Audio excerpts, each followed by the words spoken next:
Hello and welcome to EDHREC's Upping the Average, where we take a commander's average deck list as compiled by the data on EDHREC and make some quick swaps to it to help take it from a good start to a great one. Nearly 2 years ago, I made an Upping the Average video for the Dragon, and ever since then, we've got a lot of spicy new toys for this commander, especially in the most recent set, which was, of course, Dungeons & Dragons themed. It contained a bunch of amazing new dragons for this commander, and as a result of that, the Dragon has seen a huge surge in popularity.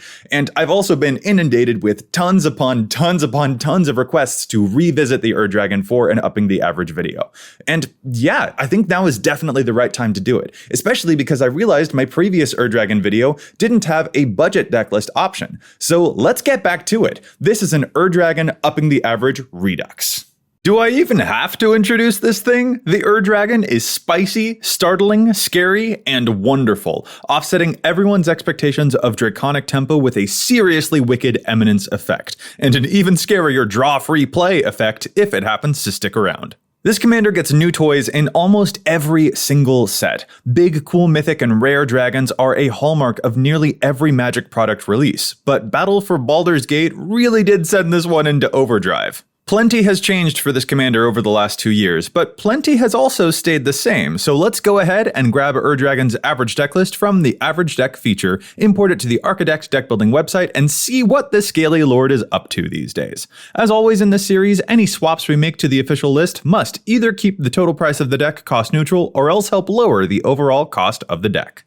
I don't know about all of you, but I personally classify the Dragon in the same categories as, say, Atraxa or Muldrotha. This is one of those commanders that swiftly and clearly teaches you that the term auto-include is a deeply unhelpful way for anyone to describe any commander cards.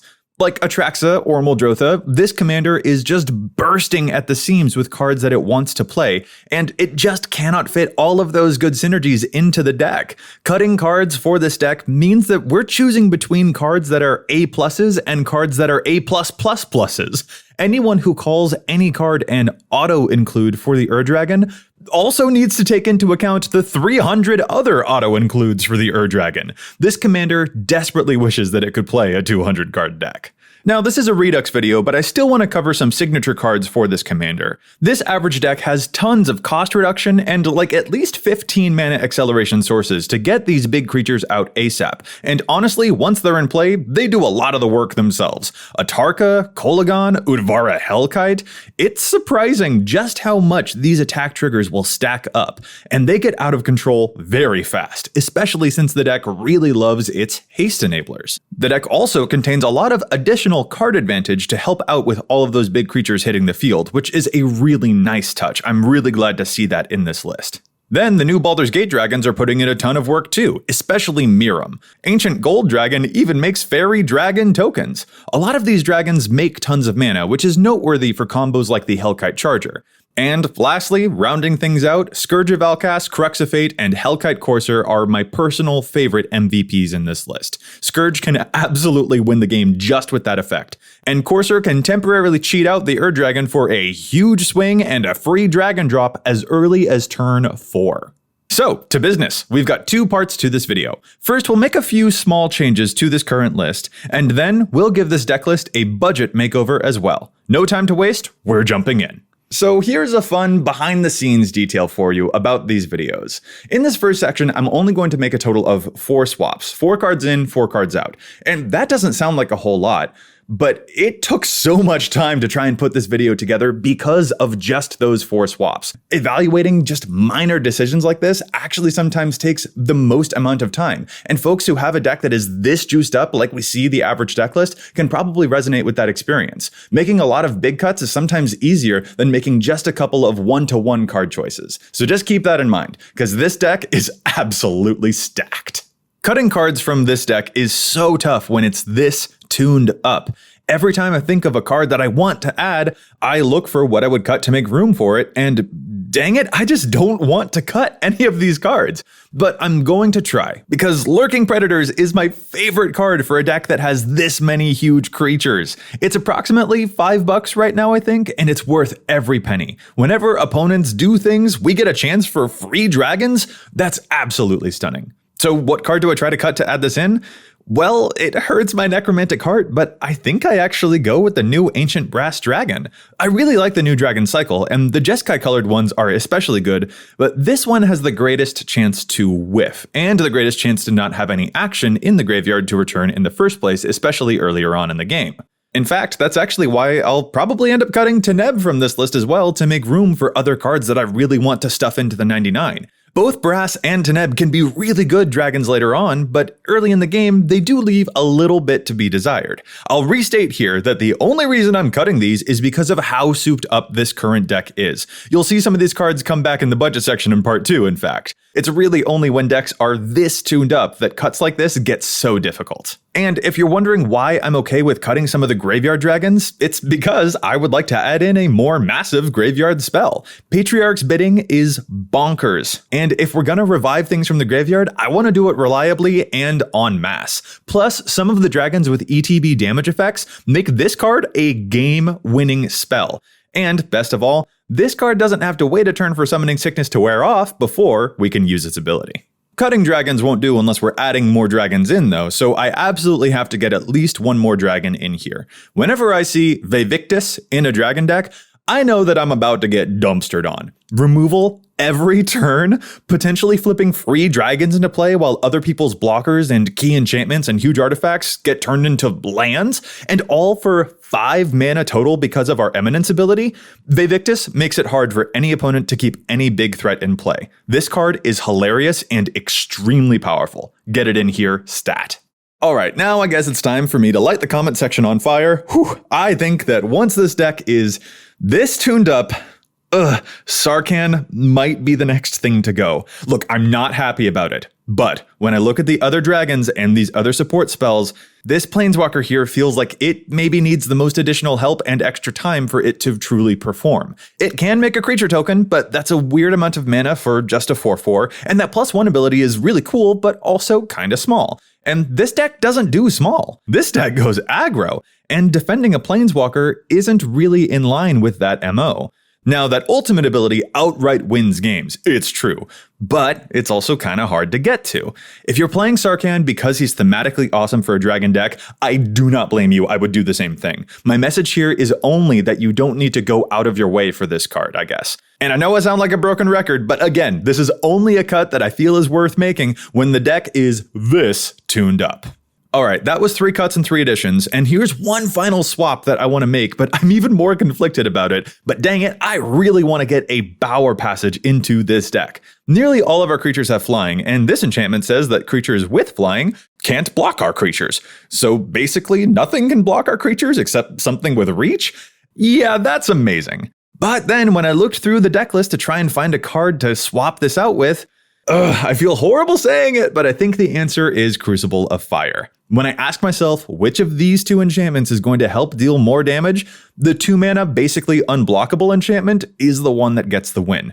I know I've said it like 8 times by now, but I again must reiterate that I love Crucible of Fire. I would play both of these if I could. But in the wake of all of these new amazing dragons that just came out and filled up this deck, cards like Sarkhan and the Crucible feel to me like they just became the 101st and 102nd cards. And I'm hard pressed to justify cutting any of the other cards in this deck. Like the ramp, we need that. Interaction and protection spells, we need those. The card advantage, definitely am not going to cut those. These cuts are tough. And remember, there's no, quote, correct way to build an Ur-Dragon deck, or any deck. Remember, EDHREC is not a prescription. When it works at its best, it's a mirror. The Ur-Dragon is so exciting, and it has tons of avenues for thematic builds. These are the cuts that felt best to me, but I'd love for you to let me know which cards and cuts feel best to you. And before we move to section 2, I want to do a quick honorable mention if you're going to juice this deck up even further. Once you hit a point past this list, I think you're mostly looking at more of those stapley good stuff type of cards at that point. The Great Henge, for example, would be spectacular here. Not a necessary upgrade, not by any means, but a spectacular card in a deck with this many huge creatures. I think Dragonborn Champion is kind of fun too, personally, and I was shocked to find that it was actually a $10 card, but I like what it's doing. If your Ur-Dragon deck is your baby and you are sprucing your list up, then I think you'll end up probably facing a lot of these types of difficult choices between including fun thematic cards and powerhouse cards like the Great Henge. Where you draw that line is entirely up to your comfort. So just keep that in mind. Upgrading a deck that's this juicy means you have to make some really hard calls. So, those are my 4 official swaps for the deck as it currently lies, and you can find this version of the deck list below. But that was just part 1. It's time for the real meat and potatoes. Let's make this dragon deck more budget friendly. I'm pretty sure I've mentioned this concept in a couple of videos before, but it's definitely worth repeating here. Most of the time when we pull up a deck list and we see a big price tag on it, we're usually able to draw a line between that price tag and a group of usually like 6 or 7 cards. No, seriously, in these videos I've been able to cut like 5 cards out of a deck, and that has reduced the overall cost of the deck by more than half. Unfortunately, that won't be the case in this video, though. Sorry if that sounded like a bait and switch. No, there are certain strategies and certain tribes, like angels or dragons, where the cards are so popular that we tend to see a whole lot of cards in those strategies that cost like $10 or more. And as a result of that, we'll be making a lot of cuts to this deck to make a budget version of the Dragon. The reason I'm saying any of this, though, is it's because I don't want to accidentally convey the idea that dragon decks are difficult to build on a budget or anything like that, because I just don't think that's true. We'll be making a lot of cuts, but this is definitely a deck that can still be amazing on a budget. Like, have you read the Dragon? That card's amazing. It can make any dragon totally awesome. And there are so many dragons across the history of this game at a whole bunch of different power levels and price points. So yeah, even on a budget, we will still be able to make an Dragon deck that totally slaps. Or, since a whole bunch of them are flying creatures, a deck that totally flaps. Wasn't a good joke, but we're keeping it. Okay, so we're losing a lot of cards. Like, a lot. The deck starting price was in the $1,000 range. Yowza. I'm cutting a lot of the cards that hit above the $8 to $9-ish mark. But luckily, dragons are feisty and awesome, no matter how pricey the cards are in the deck list. We do not need the Incubators or the Teferi's Protections or the Cyclonic Rifts. It's noteworthy that in removing expensive cards, we're losing approximately 14 dragons. A lot of these dragons are very expensive nowadays, and we'll certainly miss some of their effects, but there are hundreds of other dragons waiting in the wings, pun intended, for their turn in the budget spotlight. And you know what? Before we even get to those, I think it's actually also worth noting that over $300 of the deck's original price was just coming from the expensive lands in the mana base. The starting list had a lot of triomes and fetches and stuff like that. And we don't need all of those. I'm going to go with some favorite 5-color standbys instead to replace these. A decked out mana base is so sweet, but so are tapped 3-color lands. So is Ash Barrens. Mana bases can be very personal for folks, so just don't let a bunch of lands stop you from building a deck that you love. Find some lands that are cheap and still have some dual typing for those ramp spells that care about land types. Find some color fixers that help out with the deck's preferred colors, which in this case is a lot of green and a lot of red. Mana bases do not have to be super daunting. Get what works for you and let the dragons do the rest. And after all that, well, this deck sure looks different. There are a few categories of cards that we lost, but most of the essentials are still intact here. We lost a couple of the expensive mana accelerants, for example, and some of the haste enablers vanished in the budget culling too. But stuff like our card advantage was mostly untouched, and we still have some very important and very powerful dragons left over here as well. Before I get to the official additions, I'm gonna rewind the clock real quick and slam these bad boys right back into the list. Teneb and Crucible were only cut in part 1 because of how souped up that version of the deck happened to be. This version of the deck is absolutely delighted to have them back in the fold. Then, since we lost some of the pricier mana rocks and cost reducers, I'll follow this up by adding a few extra of those. Felwar Stone is a wonderful card for 5-color decks, virtually always giving us the colors that we need. And this might seem a little strange, but I personally like Manascape Refractor as a budget mana rock here too. It's so versatile, and if someone else has a really good land that we want to borrow from, this can really surprise them. Bonus points if you copy bounce lands too, because that makes this mana rock produce 2 mana instead of just 1. I'll note really quick that I strongly considered adding in the red and the green dragon orbs to this deck because I do like their effects for this commander, but I personally opted to prioritize color fixing mana rocks instead. The orbs are cool, but if we're playing mana rocks that add colored mana, I just think it probably needs to help ensure that we actually can cast our white or black or blue dragons too, This could certainly be a personal call, but definitely keep color fixing in mind. Finally, since this budget version of the deck no longer has that expensive incubator, I think I would replace it with an old flame of mine, Heartless Summoning. 2 mana to reduce the cost of all of our dragons, but give ourselves a pretty meaningless -1 effect? Yeah, that's worth the discount, because we're still slamming in for like 5 in the air all over the place. I will note, though, this is an addition that is contingent upon the absence of Ancient Gold Dragon. Heartless Summoning would be a non-bo with the Gold Dragon. But in this list, the Gold Dragon's not here, so I have no qualms about it, and I look forward to casting a bunch of spicy dragons for 3 mana instead of 6. I mentioned that we lost 1 or 2 haste enablers too, so I'll throw in a Fires of Yavimaya here as well. It's in our primary colors, and while most other haste helper cards are $6 to $10, this one's like 2 quarters, and that's just really helpful. Then, since we lost some cards that help protect our flying army, I'll also throw in a Boros Charm here. Again, this is a classic that I don't think I need to explain too much. Give an army indestructible, or give one of our huge dragons a surprise second punch for a bunch of extra damage. This is excellent versatility. But just in case our army does perish, I think I'll shout out another fun reanimator card that I added in the first Dragon Upping the Average video. Patriarch's Bidding wasn't enough, this deck also wants Eerie Ultimatum too. It's harder to cast, I admit, but it also usually wins the game when you do cast it. This is the ultimate comeback card, so if this more budget-friendly version of the deck ever has a tough time keeping all of these beautiful, majestic flying beasts in the air, I think it's kinda nice to know that there's an amazing Plan B card just lurking in the deck somewhere to help us claw back into a victorious position. I also note that this deck lost one of its board wipes, Cyclonic Rift, and I definitely want to get another board wipe in here, so I'm gonna go with the Old Faithful Blasphemous Act. This probably doesn't blow any minds, like we all know that this card is really good, and it's thankfully much cheaper to acquire right now too, but the real reason I wanted to use this board wipe over other budget options is because of one of the dragons I'm adding to the deck. That's right, it's time to talk about those dragons that we're playing, and the first one I am putting right into the deck is Wrathful Red Dragon. Whenever our dragons take damage, they send that much damage to any target. Blasphemous Act can just be a board wipe, but in a pinch, it also might now be a win condition. If anyone's ever pulled this off, you gotta let me know. This interaction is so splendid. We'll follow that up with some well-known dragons that put in a lot of work. Steel Hellkite is removal, and it's especially good against token decks. Sunscorch Regent gets really big really fast. It's seriously terrifying. And then there's one of my personal favorite dragons, Terror of Mount Valus. Double strike from out of nowhere?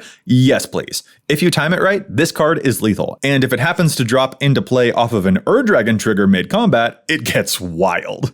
After those, genuinely the next spots go to some of the amazing new dragon cards from Baldur's Gate. Lojan doesn't look like much at first, but holy crap, this card dishes out a lot of damage, especially whenever you're casting stuff like this 15 mana Earthquake Dragon, which I also recommend playing here, because it's enormous and it will be so cheap to cast. Flying Tramplers, also known as Flamplers, are just amazing. And to make matters worse, for our opponents that is, Thrakkus over here will double all our power every time it attacks. Can you imagine getting the double strikes going with Thrakkus at the same time? These new dragons are just so devastating, y'all. And we're nowhere near being done. That new Ganax dragon? Yes, absolutely yes, injected into this deck stat. This provides some very, very helpful mana fixing, or it even helps us bank extra mana to make our huge commander come down faster. Love it. I'll follow that up with the subtle Draconic Muralists, which tutor for a new dragon when they die. This is probably the lowest card on the ladder if I'm being honest, but even then, this card's legit. Give our deck a little toolbox synergy, after a board wipe, guarantee that we still have something spicy in hand to play. I'm really into that. Don't worry though, we're always going to mix in a little bit of the new with a little bit of the old, because Broodmate Dragon is here to provide 2 bodies for 5 mana. Excellent rate. I'd like to end off with a fun and unexpected grab bag of dragons that I almost forgot were dragons. Zayatora and the Brain Stealer, which sounds like a sitcom. These two are really spicy for the deck, and it gives it an unusual new angle to play from. Brain Stealer literally steals, which gives us extra cards that we wouldn't normally have access to, and that can help us get more damage, and really, I'm just excited for the additional card advantage that it provides. Meanwhile, Zayatora has more than proven its mettle. At the head of its own deck, it's a house, and in this deck, it's a house. Need some extra damage to go over the top of enemy defenses? Awesome. Want to chuck a creature to make treasures and ramp up to an even bigger threat next turn? Don't mind if I do. And I must, absolutely must, shout out the new Astral Dragon too.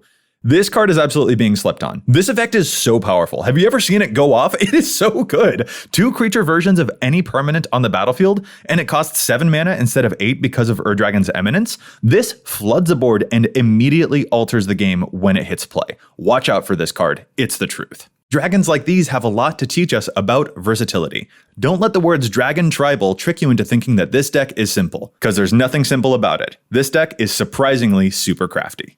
And there we have it, the official budget list for the Dragon. You can find a link to both versions of the deck in the description below, with the cuts in the maybe board. I hope this was helpful for you, and I really appreciate you sticking with me even as this video started dragging on. If you have any other recommendations that you'd like to make for your fellow Dragon players, make sure you leave your suggestions down in the comments below, and as always, thanks so much for watching.